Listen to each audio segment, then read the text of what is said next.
किसान भाई, नौजवान साथी, माताएं, बहनें और पत्रकार बंधुओं, मैं सबसे पहले जहां दूर दूर तक मैं देख रहा हूं, पंडाल में तो है ही बड़ी संख्या में लोग, पंडाल के बाहर भी इस समय दोपहरी में जब बिल्कुल सूरज हमारे सर पर है, बड़ी संख्या में हमें मंच के बाएं से लेकर के दाएं सड़क तक और पीछे जहां कहीं थोड़ी बहुत छाया भी मिल रही है वहां भी लोग दिखाई दे रहे हैं। कुछ साथी अर्जुन के पेड़ पे चढ़ गए हैं, वो भी हमें दिखाई दे रहे हैं। मैं आजमगढ़ के लोग न केवल जिताने जा रहे हैं, बल्कि इस बार यहां की जनता ने जो मन बनाया है कि रिकॉर्ड मतों से समाजवादी पार्टी जीत करके जाएगी। और इधर न जाने क्या हो जाता है दूसरे लोगों को, आजमगढ़ का नाम लेते ही उन्हें परेशानी हो जाती है और इतनी परेशानी हो रही है कि आजकल उनके भाषणों में भाषा बदल गई है। जो हमें और आपको 400 पार का नारा देकर के डरा रहे थे, वो अंदर ही अंदर सोच रहे हैं कि अब तो जनता ने नारा ही बदल दिया है, इस बार 400 पार नहीं 400 हार होने जा रही है। ये जो 400 पार का नारा थोड़ी देर में समझ में आया। जिन लोगों को गिनती ठीक ठाक मालूम होगी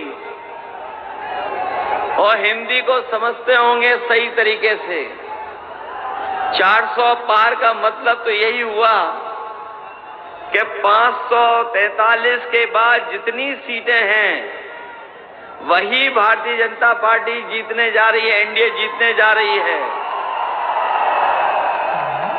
तो अगर 400 पार का 543 में नारे को अगर हम समझें, जिस तरीके से वोट पड़ा है पहले चरण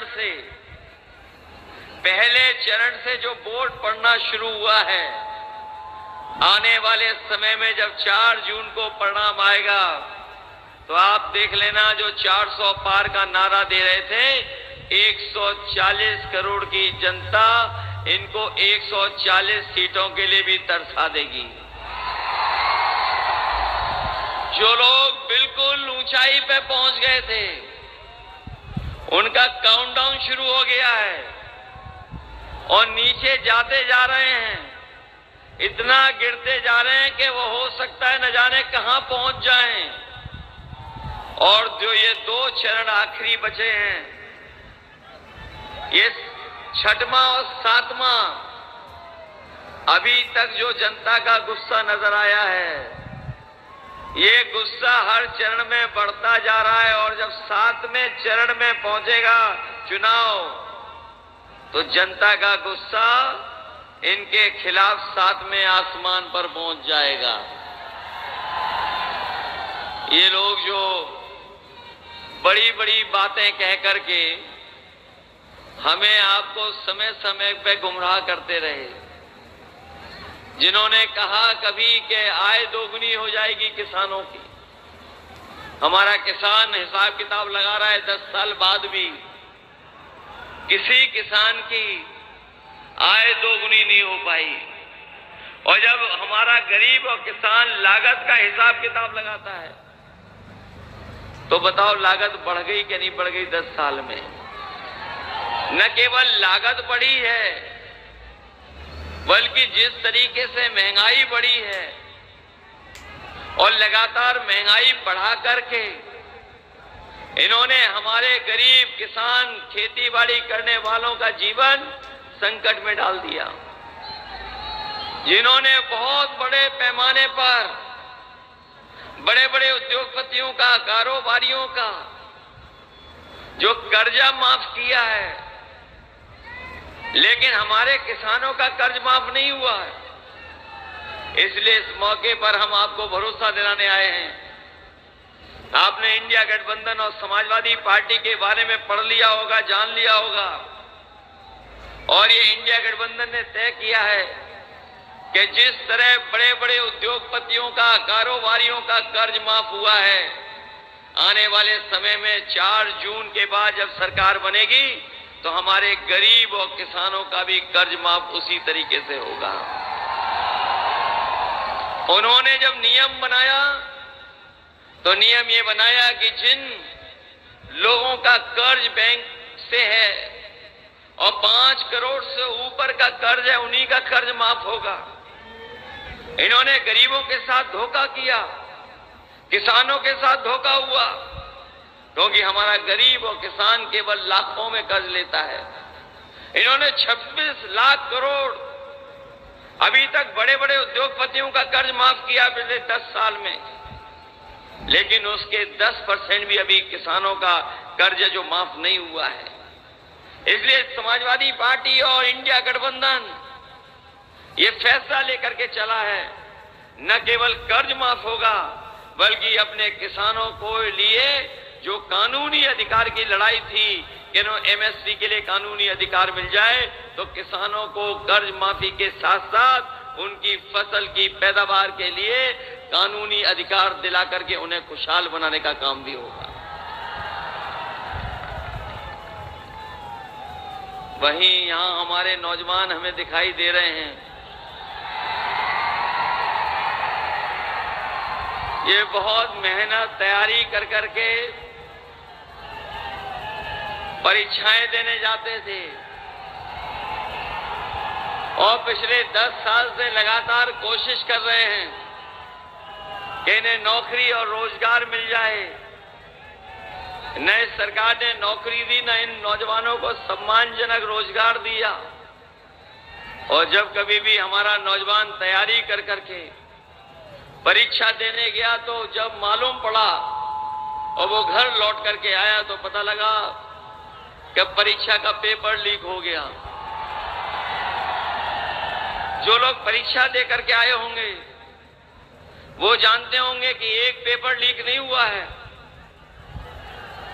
अभी तक जितनी परीक्षाएं हुई हैं हर परीक्षा का पेपर लीक हो गया, और अभी तक जो गिनती आ रही है वो गिनती ये आ रही है कि 10 से ज्यादा परीक्षाओं के पेपर लीक हुए हैं। मैं अपने नौजवानों से कहना चाहता हूं कि ये परीक्षा के पेपर लीक नहीं हुए हैं, इस सरकार ने जानबूझ करके पेपर लीक कराया है, और इसलिए कराया कि जिससे हमारे नौजवानों को नौकरी और रोजगार न मिल जाए। कभी कभी मैंने गणित लगाया उसका, अगर 60 लाख बच्चे छूट गए जिनकी परीक्षा होनी थी, जिन्हें नौकरी नहीं मिल पाई, अगर उनके मां बाप को भी हम जोड़ दें तो कुल मिलाकर के ऐसे लोग जो उत्तर प्रदेश में हैं, अगर एक परिवार के 3 सदस्य प्रभावित हैं उससे, तो अभी तक जो परीक्षाओं के पेपर रद्द हुए ऐसे 60 लाख नौजवान हैं। अगर हम 3 का गुणा 60 लाख में कर दें तो ये कुल मिलाकर के 1 करोड़ 80 लाख होता है, और यही 1 करोड़ 80 लाख का अगर हम भाग दे दें 80 लोकसभाओं से तो हर लोकसभा में 2,25,000 वोट कम होता है। कोई भरपाई हो तो बता दो कि 2,25,000 वोट कहां से लाओगे? कोई भरपाई का रास्ता हो तो बताइए बीजेपी के लोग। इन नौजवानों का जहां भविष्य छीना है, आप सोचना जाकर के ये नौकरी केवल नहीं छीनी है बल्कि आपका 1/3 जीवन इन्होंने बर्बाद कर दिया है। इन नौजवानों का 1/3 जीवन बर्बाद हुआ है। और जो लोग ये कहते थे कि निवेश लाएंगे, निवेश को लेकर के बड़े बड़े आयोजन हुए हैं। लखनऊ से लेकर के दिल्ली और दिल्ली से लेकर के विदेशों तक बीजेपी के लोगों ने धोखा देने के लिए निवेश के आयोजन किए। पहले निवेश किए, फिर डिफेंस को लेकर के बड़े बड़े आयोजन हुए, फिर जनता को गुमराह करने के लिए G20 के आयोजन हुए, लेकिन कोई भी निवेश जमीन पर नहीं पहुंचा। जो सरकार कहती थी लाखों करोड़ का निवेश आया है, अगर जमीन पर एक भी कारखाना और एक भी उद्योग लगा हो तो बताएं आप। भूल जाइए और उत्तर प्रदेश, लेकिन हमारे आजमगढ़ के भाई बहनों बताओ, अगर एक भी कारखाना भारतीय जनता पार्टी की सरकार में यहां लगा हो तो बता दें। कोई कारखाना नहीं, केवल झूठा निवेश का आंकड़ा दिखाना। इसलिए नौजवान साथियों, हम आपको भरोसा दिला के जा रहे हैं कि सरकार की 30 लाख नौकरियां खाली हैं जो अभी तक भरी नहीं गई हैं। इंडिया गठबंधन सरकार में बनते ही 30 लाख नौकरियों को खोलने का काम करेगा और अपने नौजवानों को आरक्षण का पालन कर करके उनके जीवन में बदलाव लाने का काम होगा। न केवल 30 लाख नौकरियां, बल्कि जो अग्निवीर वाली व्यवस्था थी, जिसमें बड़े पैमाने पर नौजवान फौज में भर्ती होते थे, जाके उन्हें वर्दी पहनने को मिलता था, पक्की नौकरी मिलती थी। इस सरकार ने उनकी भी नौकरी आधी अधूरी कर दी, 4 साल की नौकरी कर दी। अगर शहीद होगा तो सम्मान नहीं मिलेगा, जो सुविधाएं होती हैं वो भी नहीं मिलेगा, और 4 साल के बाद घर वापस भेज देंगे। हम समाजवादी लोग अपने नौजवानों को भरोसा दिला के जा रहे हैं कि ये अग्निवीर व्यवस्था कभी भी लागू नहीं होगी। सब सरकार बनेगी तो अग्निवीर व्यवस्था खत्म करा करके जो पहले व्यवस्था थी पक्की नौकरी वाली, वही फौज की पक्की नौकरी दिलाने का काम भी हम लोग नौजवानों को करेंगे। इनके 10 साल में हर बात झूठी निकली, इनका हर वादा झूठा निकला।